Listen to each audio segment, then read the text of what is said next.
So, you set aside some disposable income. You put in countless hours researching, or maybe you didn't, but nonetheless, you picked your options inside of your portfolio. You opened up an account, and now you're just left with a bunch of questions like, how often should I check my portfolio? When should I buy and sell? How do I buy low and sell high like everyone tells me to? How do I make sure my investments don't sour on me and become a massive headache as opposed to the best decision I've made in my life? Well, with this video, I'm hoping to provide some guidance and give you some peace of mind and give you a real structured way so that you can manage your portfolio. And instead of it controlling you, you can actually control your portfolio. So, no more sleepless nights, no more massive headaches, and most importantly, no more constantly checking just to see if your investments have gone down just that little bit. The very first thing I would do is try your hardest to understand the investments inside your portfolio. Now, for some people, this may sound a little bit like a no-dur, but for a lot of people, they don't necessarily do as much upfront research as they should. Maybe you just had predetermined options. Maybe you just did what somebody else told you to invest in, which can either be really good depending on that person's experience base or a really awful decision. So, if you haven't, really become acquainted with the positions inside your portfolio. What are the risks associated with it? If you're doing individual stock investments, what are your theses? Do you have any ideas of intrinsic value targets? If these are questions that you really struggle to answer, and you wouldn't necessarily know how to go about answering these questions, then that's a clear indication that maybe your portfolio doesn't align properly with your experience and goals. Don't worry though, if that does describe you, in this video I'm going to try and go over later on how you can actually align your current portfolio better with your experience and goals and make sure that your portfolio is not only giving you the returns you desire, but also making it so you get the least amount of headache possible for those great returns. Now, if I were starting to monitor my own investments, how would I first go about that? Well, as I mentioned earlier, I would understand the positions inside of my portfolios.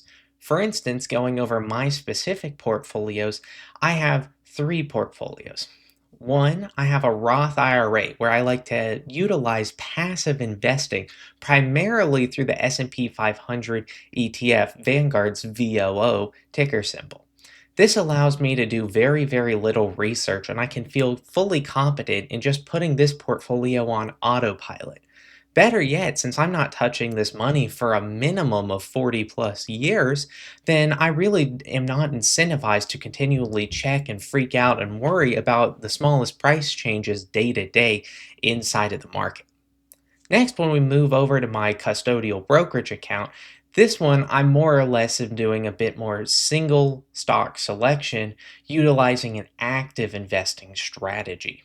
For this, I'm trying to find individual securities, utilizing more of a value approach, as that's something that appeals to me. Now, what do I mean by a value approach? Typically, what I'm looking for is instead of companies that are maybe appreciating in share price rapidly, that everyone's tracking and the media is picking up, I'm trying to find names that are really slept on and maybe aren't shown the love they really and truly deserve and aren't given credit for what they provide to the marketplace. So, in that portfolio, I spend significantly more time than I do with just my passive investing portfolio. And if you're someone who doesn't necessarily want to utilize all of the resources available and doesn't want to spend countless hours researching individual positions in your portfolio, then I highly suggest taking on more of a passive investing strategy and rebalancing and realigning your portfolio to fit that narrative you'd like in your portfolio.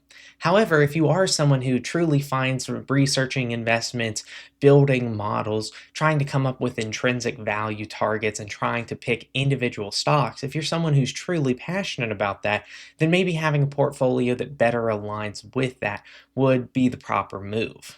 Now, with my individual accounts in my Roth, while I say a passive investing strategy, and it is mostly passive for the most part, I still take a little bit of an active approach by taking opportunities that present themselves through the markets. For instance, Liberation Day, I was a buyer in my Roth portfolio.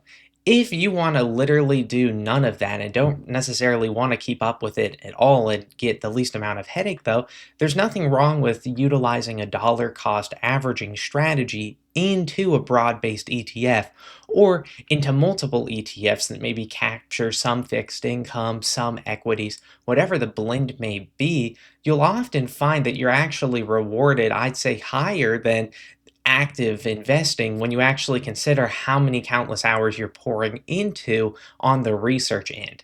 And when we look at professionals, a lot of them themselves underperform their benchmarks, with the most common benchmark being the S&P 500. So, even the professional active managers with decades of experience in managing investment portfolios typically underperform just strategies that are available to everyone on a passive level and quite easy to adopt into your own portfolio. Now, in my portfolio where I utilize a more active approach and invest more in single stocks, I have actually slightly outperformed the S&P 500 each year I've been investing.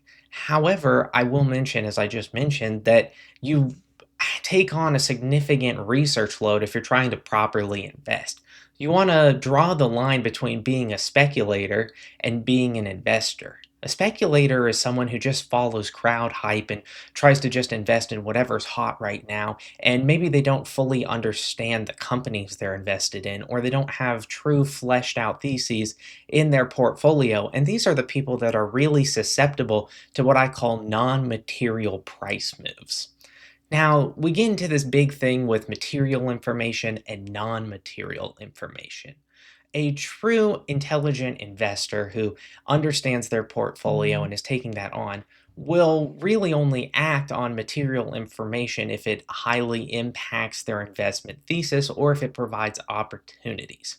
Now, to draw a distinction between the material and just simply non material price movements that happen inside of markets, it's part of them working. What do I mean by that? Well, material information for me is most typically going to come from financial reports or highly credible news sources. In that case, maybe if there's fraud inside of a company, or if one of the insiders got tagged for doing shady stuff, or if in the case of one of the companies I whiffed on years ago, maybe you invested in a China, for instance, or a different region, and they don't necessarily view being honest the same as a lot of companies inside the United States. And so they get tagged for misrepresenting and lying about the number of coffee shops they have. There's a strong chance that me just saying that, if you would all keep up with investments, you know exactly the company I'm talking about.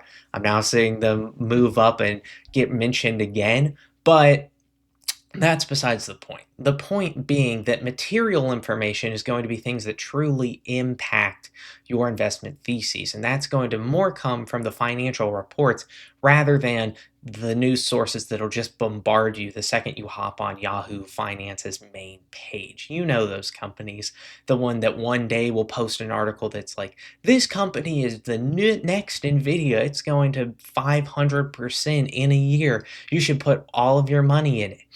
Those are the types of media outlets that are simply trying to get you to their website and then sell you either their course or sell you their stock advising service. And while I have had experience with those companies, they really aren't high quality and they promote constant action.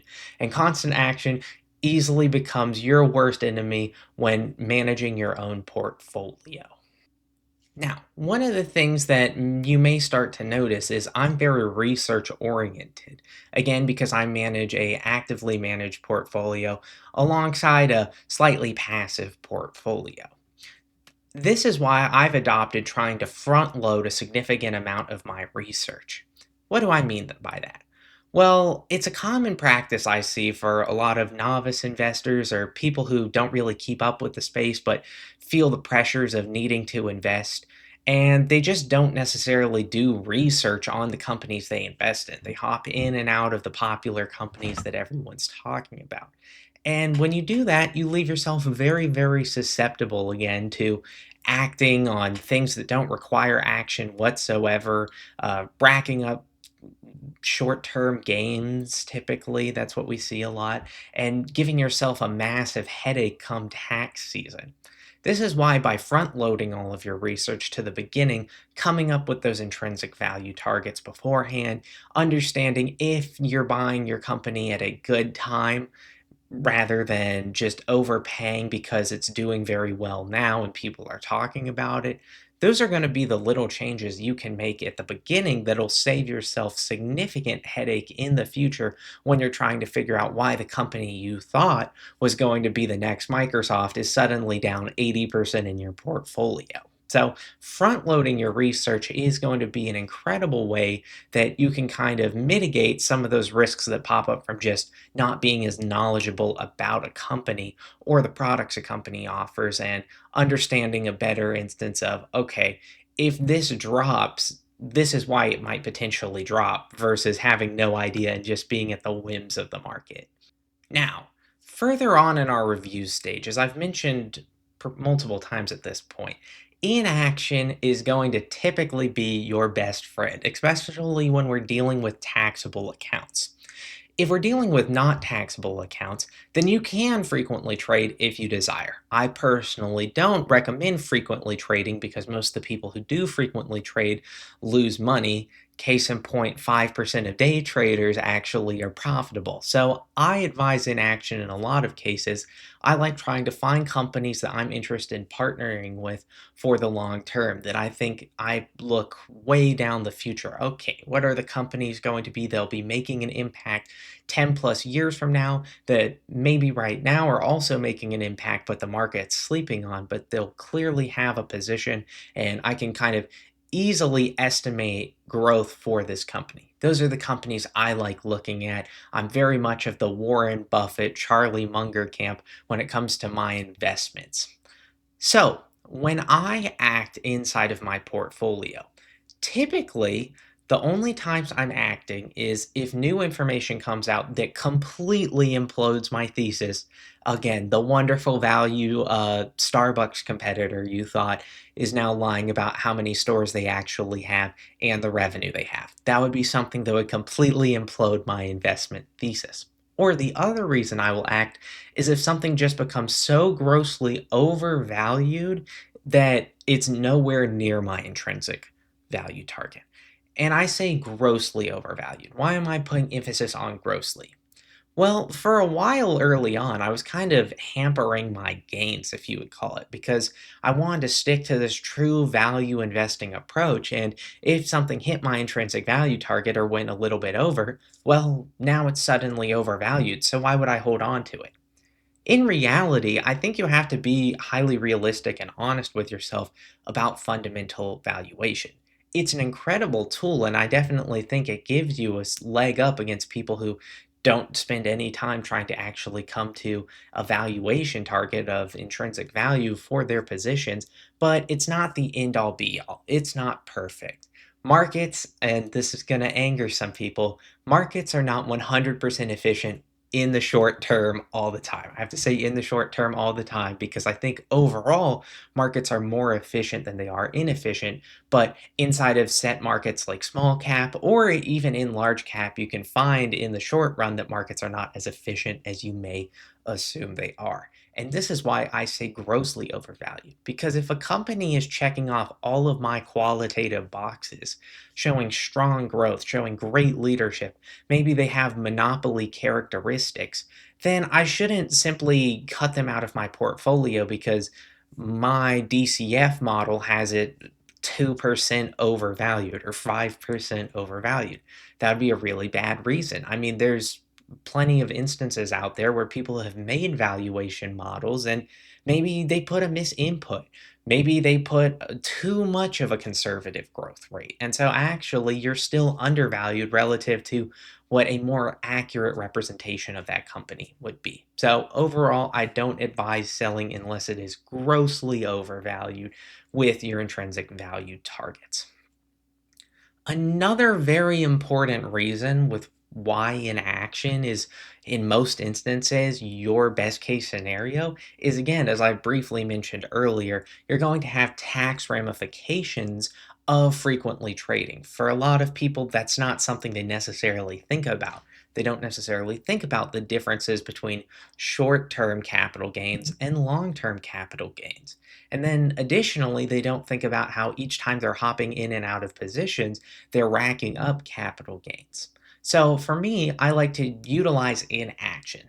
However, sometimes capital gains are unavoidable and you're paying capital gains tax because you're actually making money. So while you can have the arguments of whether or not capital gains tax should be a thing, the fact of the matter is it is a thing, and paying it means you're headed in the right direction.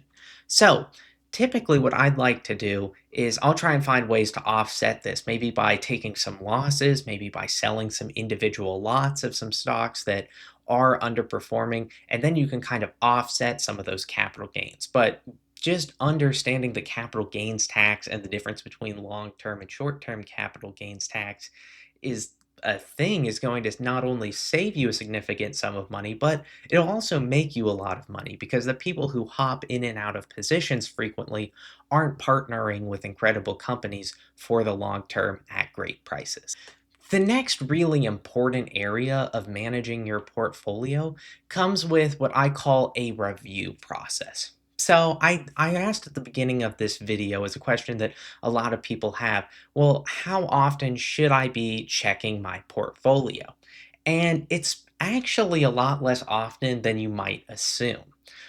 Why is that? Well, typically what I like to utilize is for real instances where I'm considering making changes to my portfolio.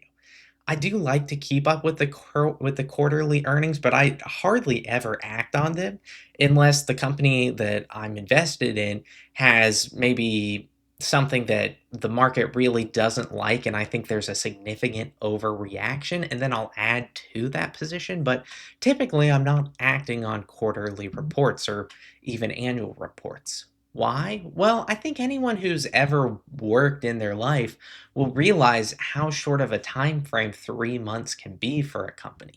Is the company that I've made a great investment thesis that they're going to become a significant player in this space? Is 3 months enough time for them to become that significant player? No, it quite frankly, it's not. So why would you act in such an early time frame if you're trying to create long-term theses? And if you do feel the need to jump ship every 3 months at quarterly reports, that's probably a good indication that you're better off investing in a broad-based ETF where you don't have to worry about that whatsoever. So when we focus on aligning and also picking the time frames we want to check our portfolios, those are very, very dependent on the type of investments you're making. So, going back to my case, on my passive portfolio, I hardly ever check it, to be honest. I felt confident. I did the initial fundamental research.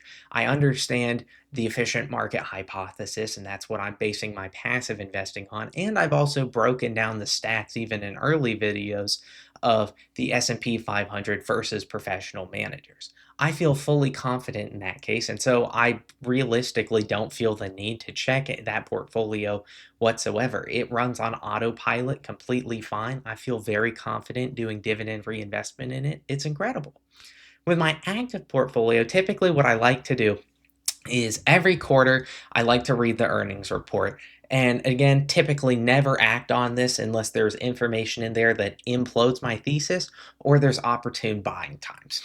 Then I'd say more realistically, once a year after something has reached over from short term capital gains to long term capital gains, then I start taking serious considerations and looking at opportunity costs for that company. And I think a lot of people would benefit by, instead of feeling the need to check it every single day, open up their Schwab, oh, this is down 5%, I need to sell it, and acting rashly. I think trying to space it out and come up with a game plan will actually benefit you greatly from avoiding those types of situations.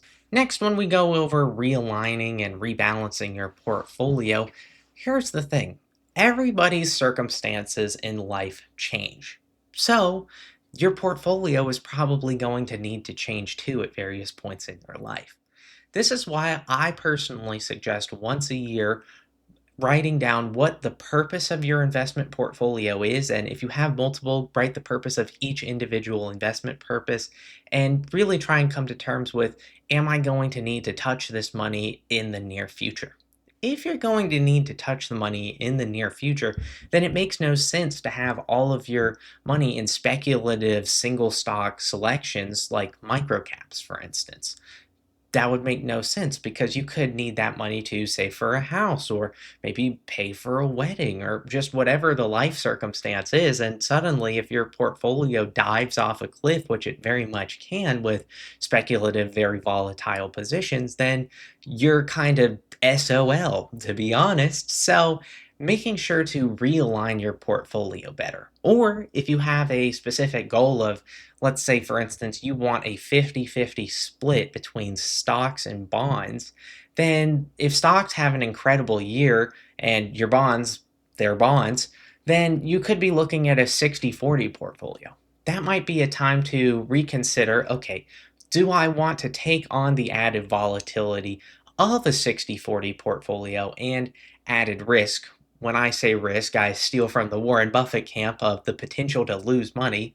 Do I want to raise my risk and volatility in my portfolio? And if the answer is no, maybe consider cutting back on the stocks and getting back to that 50-50 that you wanted in the first place. So, a continuous realignment and rebalancing of your portfolio, maybe once a year, right at the beginning, and then also you can probably take on some losses inside of your portfolio, stealing from the earlier portion where I talked about going into individual lots, or if you have any underperformers, you can offset some of those capital gains from the outperformers.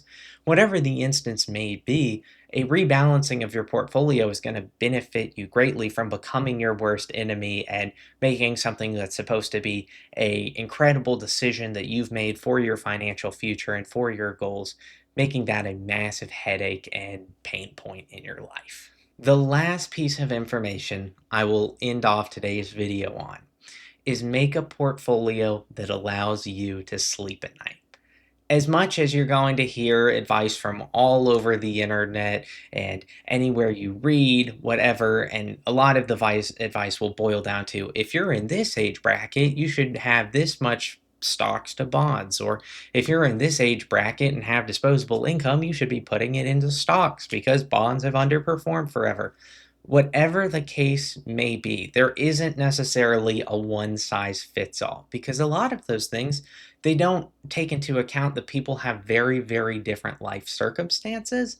And also, you could do serious harm to yourself by having a portfolio that you think at the time is the proper amount of risk and volatility you should be taking on for your age, but doesn't allow you to sleep at night and keeps you up and can be a, well, really big stress point in your life. The best portfolio for you is going to be something you feel comfortable and happy with that will give you the return you desire at the least amount of headache possible for you. So that's my advice. I know that strays a little bit from what you're going to see of, oh no, you need to take on risk. No, you need to have more equities. And while I may personally feel like that for my own portfolio because I'm in the space, I've also done a considerable amount of time navigating in on myself and looking in on myself and understanding how I would react if, say, my portfolio went down 50%.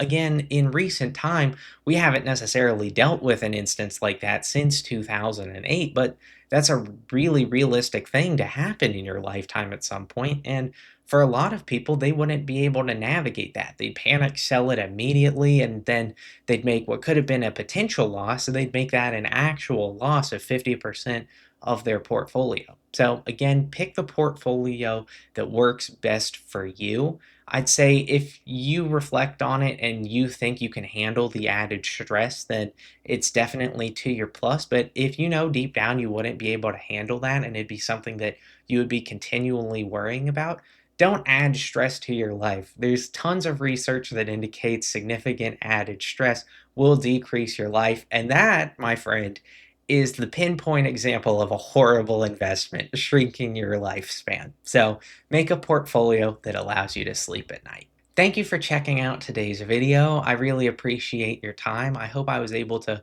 provide some insight, maybe help you feel better about managing your own portfolio. Again, this shouldn't be an extremely stressful period in your life. This is an incredible decision you've made, and I hope with the added help that I've been able to provide, you feel much better about taking on these challenges in the future. Thank you very much. If you really liked the video, please consider liking and subscribing, and I'll catch you in the next one. Thank you.